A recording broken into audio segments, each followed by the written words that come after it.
In the winter of 1961, at the farthest edge of the world, where human presence becomes a defiance of nature itself, a young Soviet doctor named Leonid Rogozov found himself stationed in one of the harshest environments ever inhabited by man. Antarctica, an endless white desert carved by winds sharp enough to tear exposed skin. A place where silence is broken only by the roar of blizzards and the groaning of shifting ice. At the Novolazarevskaya research station, isolated by thousands of kilometers of frozen wasteland, 12 men lived cut off from the rest of the planet, surviving on rationed supplies, flickering generators, and the thin hope that winter would eventually loosen its grip. Among them, Rogozov was the only physician, the only person capable of treating injury, diagnosing illness, or making life and death decisions in an environment where even the simplest mistake could become fatal. Far from the cities of the Soviet Union, far from any hospital, from any airfield, from any form of immediate help, these men faced conditions beyond comprehension. Temperatures plunging well below -40, storms that lasted for days, and an isolation so absolute that a distress signal could take hours just to reach a working relay. No aircraft could land, no rescue party could approach. Once the blizzard sealed the continent, the station might as well have been on another planet. In that frozen exile, survival depended not on the strength of the group alone, but on the health and judgment of the young doctor who watched over them. No one in that remote outpost imagined that the greatest medical crisis of the entire expedition would strike not one of the scientists or engineers, but the doctor himself. And no one, not even Rogozov, could have predicted how far he would be forced to go when the ice, the storms, and the sheer remoteness of Antarctica cut him off from every possible lifeline. Before the year was over, this isolated station would become the stage for one of the most extraordinary acts of courage and self-preservation in medical history. A moment when a man stood completely alone against nature, against time, and against his own failing body. In the first quiet weeks after the Soviet expedition settled into their frozen refuge, the daily rhythm of life in Antarctica seemed almost predictable. The men worked, recorded their data, shared sparse meals, and waited for winter to tighten its grip.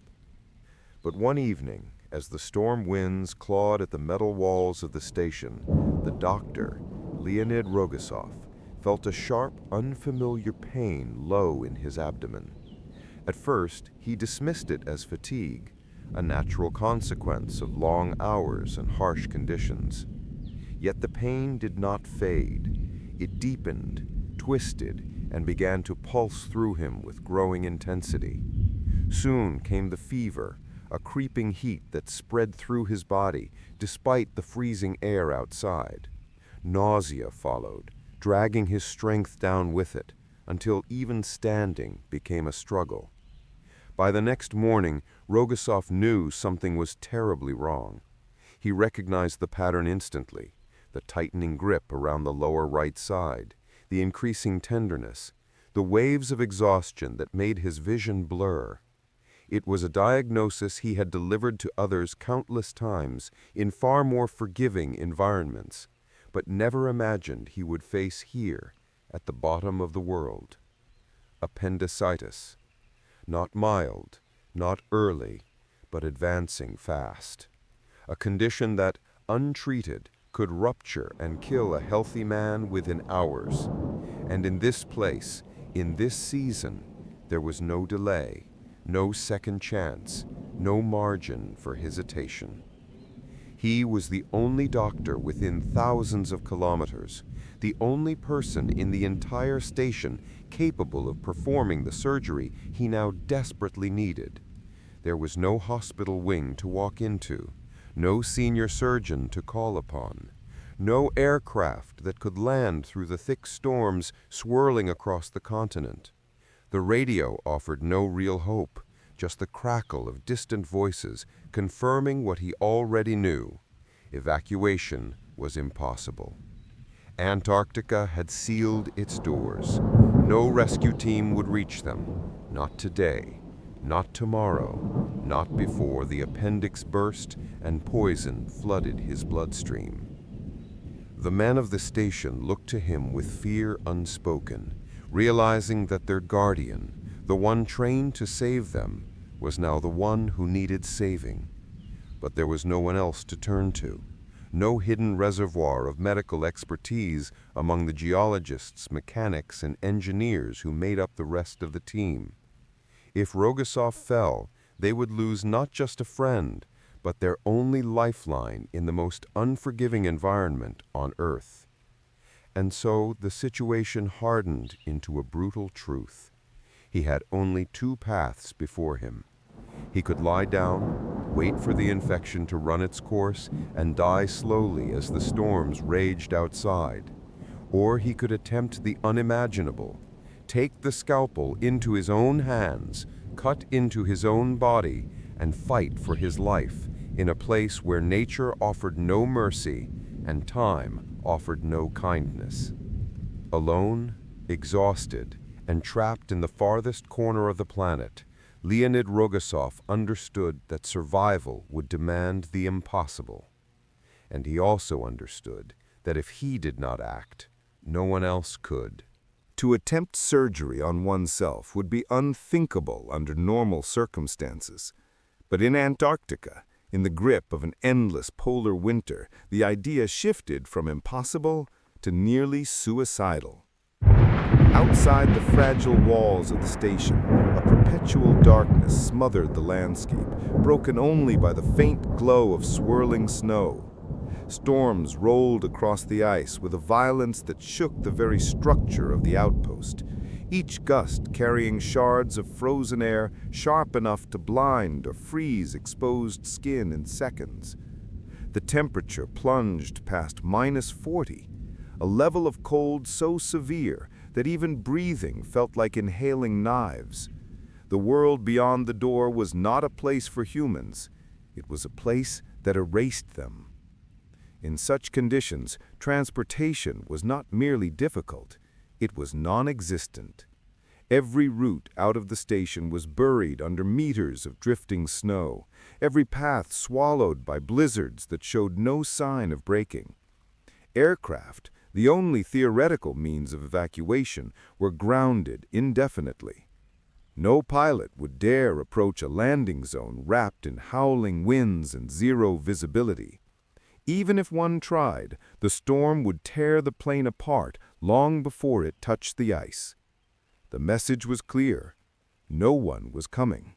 And any delay in treatment would not just worsen Rogozov's condition, it would kill him. Inside the station, the situation was no kinder.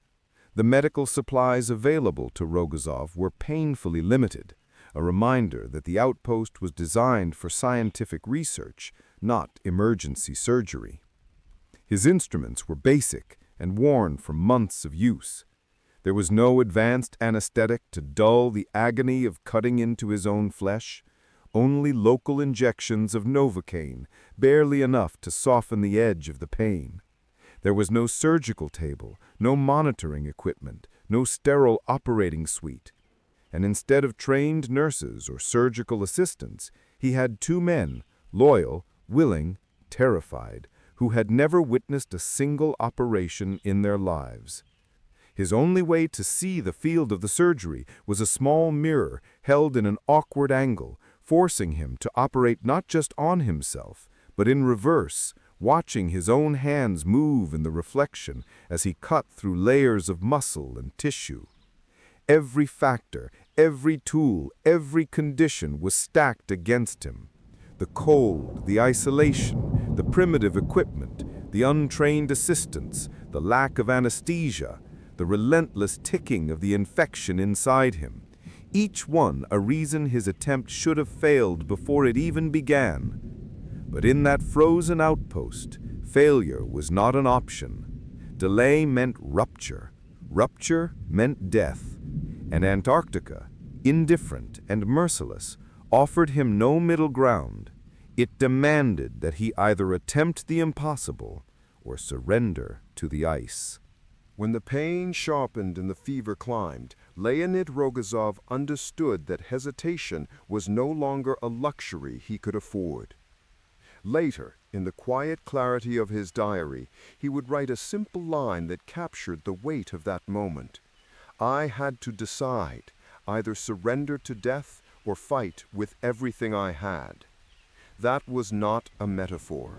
In the heart of Antarctica, surrounded by storms that made rescue impossible, those were the only two paths left to him.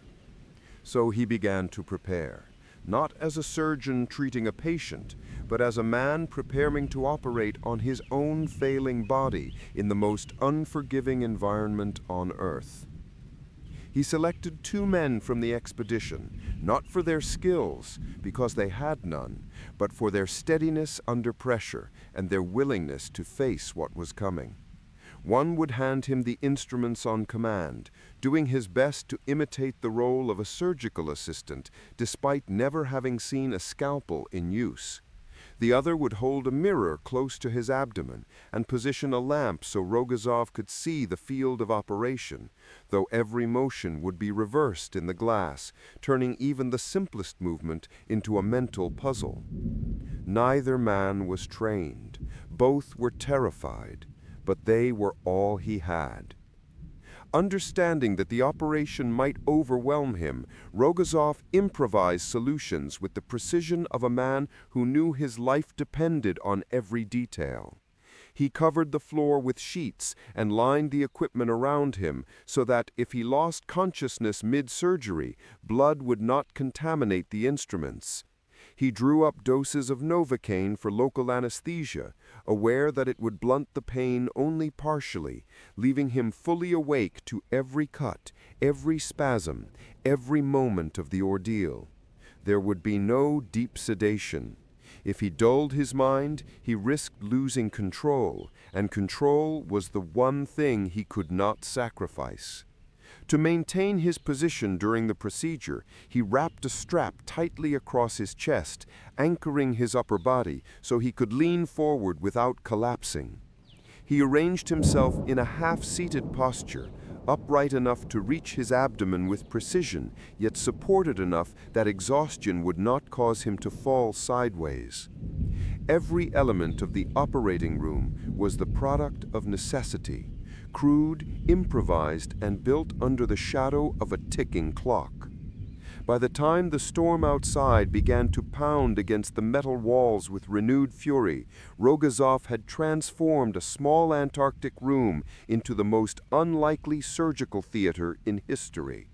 The lamp flickered, the mirror trembled in his assistant's hands, and the tools lay arranged in perfect order. It was a scene no medical textbook had ever imagined, and no surgeon would ever willingly face. Yet for Rogozov, this was not an experiment. It was survival. And the moment his fingers closed around the scalpel, the line between doctor and patient dissolved entirely. He would now be both, or neither. When the moment finally arrived, Rogozov steadied his breath, positioned the mirror, and signaled for the lamp to be held firm.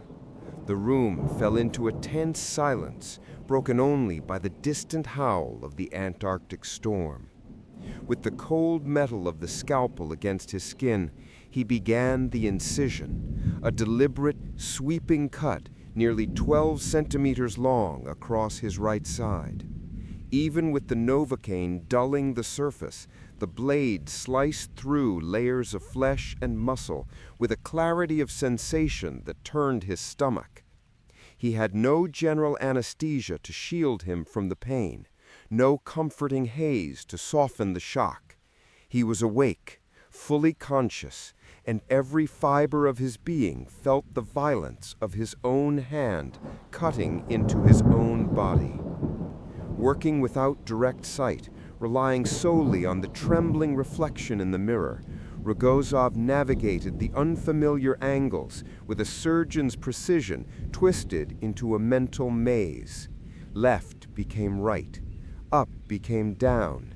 Each movement had to be reversed, translated, corrected before it reached his flesh. He peeled back the tissue layer by layer, sweat mixing with blood as the strain intensified. Several times he had to stop as waves of nausea overtook him, forcing him to turn his head aside and vomit, only to lift his hand, wipe his mouth, and return to the open wound that gaped beneath the dim lamp. Blood pooled around the incision, turning the towels beneath him a deep, heavy red. The assistants watched in frozen disbelief as their doctor, pale, trembling, jaw clenched against the agony, continued cutting deeper, searching for the swollen organ that threatened to kill him. More than once his vision narrowed, his eyelids fluttered, and he slipped toward unconsciousness, only to jolt back awake with a surge of determination born from the sharp stab of pain inside him.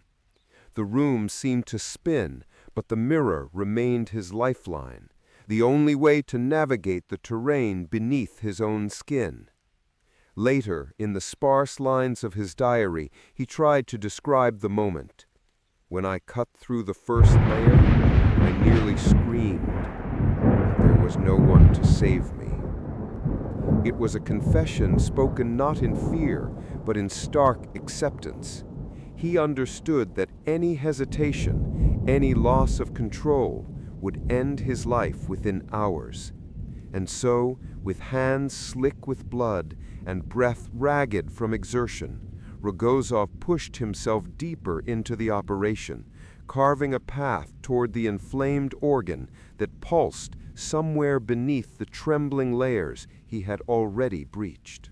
30 minutes into the operation, Rogozov's hands were trembling, not from doubt, but from the brutal strain of navigating his own anatomy through a reversed image.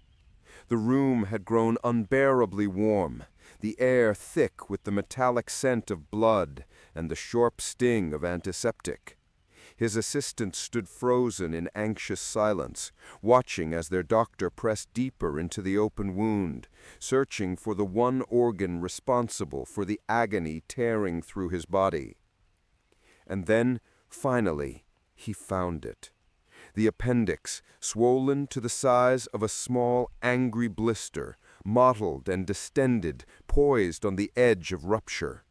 One wrong move, 1 hour more of hesitation, and it would have burst, flooding his abdomen with infection and killing him long before any help could arrive. By his own calculation, he was no more than 6 hours away from a catastrophic end. Working through the pain, he steadied his breathing and isolated the inflamed organ with movements so deliberate they almost seemed detached from the rest of his suffering body. He clamped the vessels, tied off the artery with practiced calm, and removed the appendix in a single, decisive motion.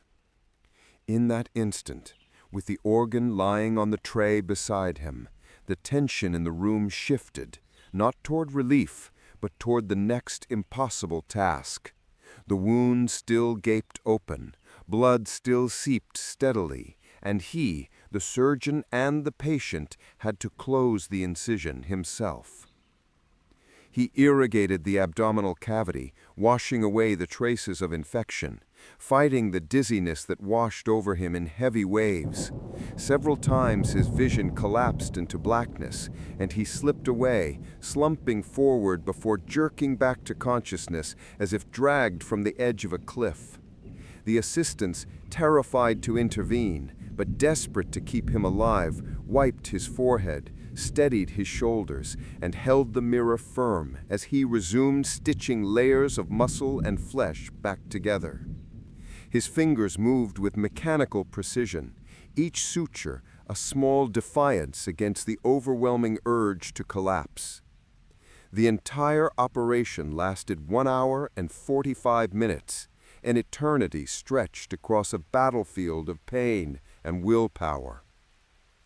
When he finally tied the last stitch and set down the needle, he slumped back, drenched in sweat, pale from blood loss, barely able to speak. Later, when asked how he managed such an ordeal, he described a moment of profound detachment, saying, "At one point, I felt as if I were working on another human being, someone who wasn't me." It was the only way he could survive the unimaginable, by splitting his mind between the man who was dying and the surgeon who refused to let that happen. In the hours that followed the self-operation, the men at the station watched Rogozov with a quiet, fearful anticipation, unsure whether they had witnessed a miracle or the final, desperate act of a dying man. But as the blizzard continued to batter the walls outside, something remarkable happened. His fever, which had raged uncontrollably for days, began to fall. The sharp, tearing pain in his abdomen softened, easing into a dull ache that signaled not danger, but recovery. By the end of that first night, he was able to sit upright, exhausted but alive, his pulse steadying, his breathing no longer strained by the poison that had threatened to consume him. 2 days later, against every expectation, Rogozov took his first careful steps across the station floor. The men watched him with a mixture of awe and disbelief. This was the same man who had cut into his own flesh less than 48 hours before, the same man they had feared would die in their arms. Now he walked with deliberate, fragile strength, each movement a quiet victory against the continent that had tried to take his life. The wound continued to heal, the swelling eased, and day by day his energy returned, as though his will to survive had pulled him back from the edge. Within 2 weeks, in a recovery timeline that defied medical logic, Rogozov resumed his duties as the station's only doctor. There was no ceremony, no triumphant announcement, just a quiet return to the responsibilities he had carried before the crisis, as if the most extraordinary operation of the modern age were merely another task on his schedule. Yet everyone around him understood that they had witnessed something unprecedented. A man who had performed a full abdominal surgery on himself in one of the harshest environments on Earth, and lived. News of the operation traveled quickly once the Antarctic winter eased and communications stabilized. In the Soviet Union, Rogozov became a national hero, a symbol of fortitude, discipline, and the iron resolve expected of polar expeditions. His photographs circulated through newspapers and scientific journals. His name echoed across universities and medical institutes. Beyond the borders of his country, his story spread through the global medical community, where surgeons and scholars regarded his act not simply as bravery, but as an event that reshaped the boundaries of what the human mind and body could endure. What Rogozov accomplished in that remote station, surrounded by snow and silence, did more than save his own life. It carved his name permanently into the history of medicine, transforming an isolated moment of desperation into one of the most astonishing examples of self-surgery ever recorded. A feat born from necessity, carried by discipline, and remembered as a triumph of human will over the deadliest forces of nature.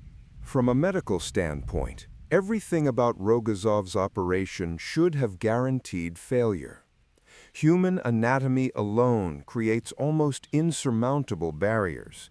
A person simply cannot see the structures of their own abdomen clearly enough to navigate an incision, especially in a seated, contorted position with limited lighting.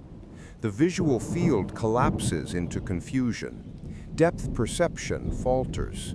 Awareness becomes fragmented when pain radiates through the body. Yet Rogozov had no choice but to confront that blindness head-on.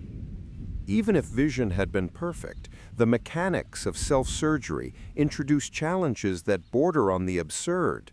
The precise control required to manipulate instruments inside one's own body demands total muscle coordination, coordination that deteriorates rapidly under intense pain. Each contraction, each trembling movement threatens to slip the scalpel or tear a vital vessel. The overwhelming biological response, sweating, shaking, involuntary muscle tightening, works directly against the fine motor skills a surgeon must rely on. In such a state, even suturing a small external wound would be difficult. Performing an abdominal operation becomes a feat that defies the limits of physiology. And then there was the looming danger of unconsciousness. With his blood pressure dropping, his body fighting infection, and the strain of surgery compounding every second, Rogozov risked losing consciousness at any moment. A single fainting spell would have ended not only the operation, but his life. The fact that he drifted in and out and still managed to continue borders on the unbelievable, a testament not to physical endurance alone, but to a mental discipline few humans ever experience. Complicating the procedure further was the location of the appendix itself. Positioned on the lower right side of the abdomen, it required Rogozov, who was right-handed, to operate across his own body, reaching into an awkward angle that no surgeon is trained for. His dominant hand worked from the wrong direction, pulling instead of pushing, slicing from an angle designed for someone standing across the table, not seated and bent over the wound. Every motion contradicted instinct. And perhaps most formidable of all was the mirror. Forced to rely on a reflection to see the surgical field, Rogozov had to reverse every movement in his mind before making it with his hands. Left became right. Up became down. A simple adjustment turned into a mental equation requiring absolute concentration, even as sweat blurred his vision and blood pooled beneath him. Any lapse between mind and mirror would have led to catastrophic injury. By every clinical standard, by every logical expectation, by every principle taught in medical schools around the world, this operation should have been impossible. And yet, he succeeded. Not because the human body is designed for such acts, but because the human will, when pressed to the edge of survival, can transcend limitations that even science cannot fully explain. Rogozov did what medical textbooks would not dare to suggest. He lived through a procedure that defied anatomy, endurance, and probability. He accomplished the impossible because the alternative was death. The story of Leonid Rogozov did not remain confined to the frozen walls of an Antarctic outpost. Once the world learned what he had accomplished, once surgeons, scientists, and medical scholars understood the scale of the feat, his operation began to ripple through the foundations of modern medicine. Today, his experience is taught in medical schools across the globe, not merely as a historical anecdote, but as a profound lesson in the extremes of human resilience, clinical judgment, and the harsh realities of practicing medicine in environments where failure is not an option.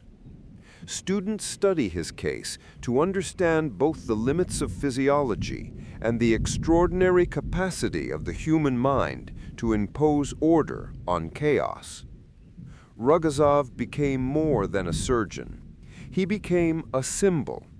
His determination in the face of certain death is now considered a benchmark of psychological endurance, a real-world demonstration of the composure required to make life-saving decisions under unimaginable pressure.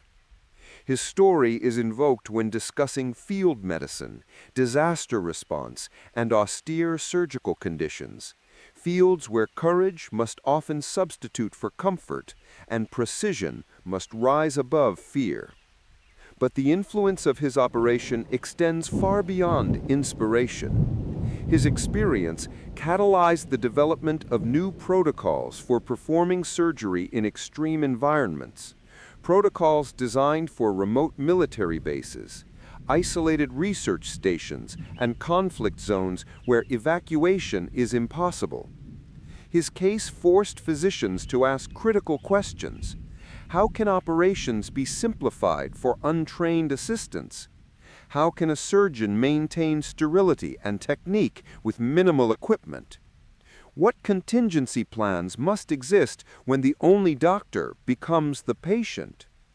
These discussions laid the groundwork for entire branches of remote and battlefield medicine. His operation also marked the first serious exploration of what would later be called self-surgery protocols, a concept once considered hypothetical, but now studied for its relevance in war zones, submarine missions, and space exploration.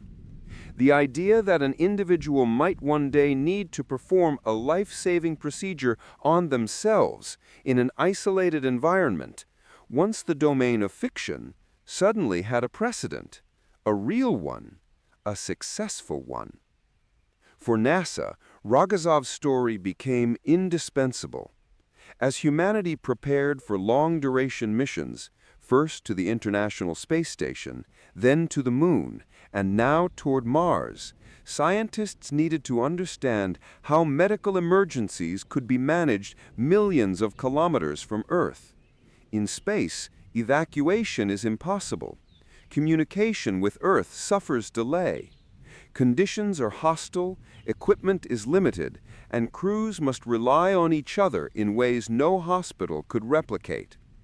Rogozov's operation became a case study for space medicine, offering insight into what a lone astronaut or a minimally trained crew might be forced to do when faced with a life-threatening condition. His experience helped shape emergency medical kits, procedural checklists, and training modules for missions to deep space. What Rogozov accomplished in that silent, storm-stricken station became far more than a tale of survival. It became a blueprint, a cornerstone for understanding how medicine must evolve when humans venture into places where help cannot follow. His legacy is not only stitched into the history of Antarctic exploration, but woven into the future of medicine on Earth and beyond it. In saving himself, he expanded the range of what humanity believes is possible.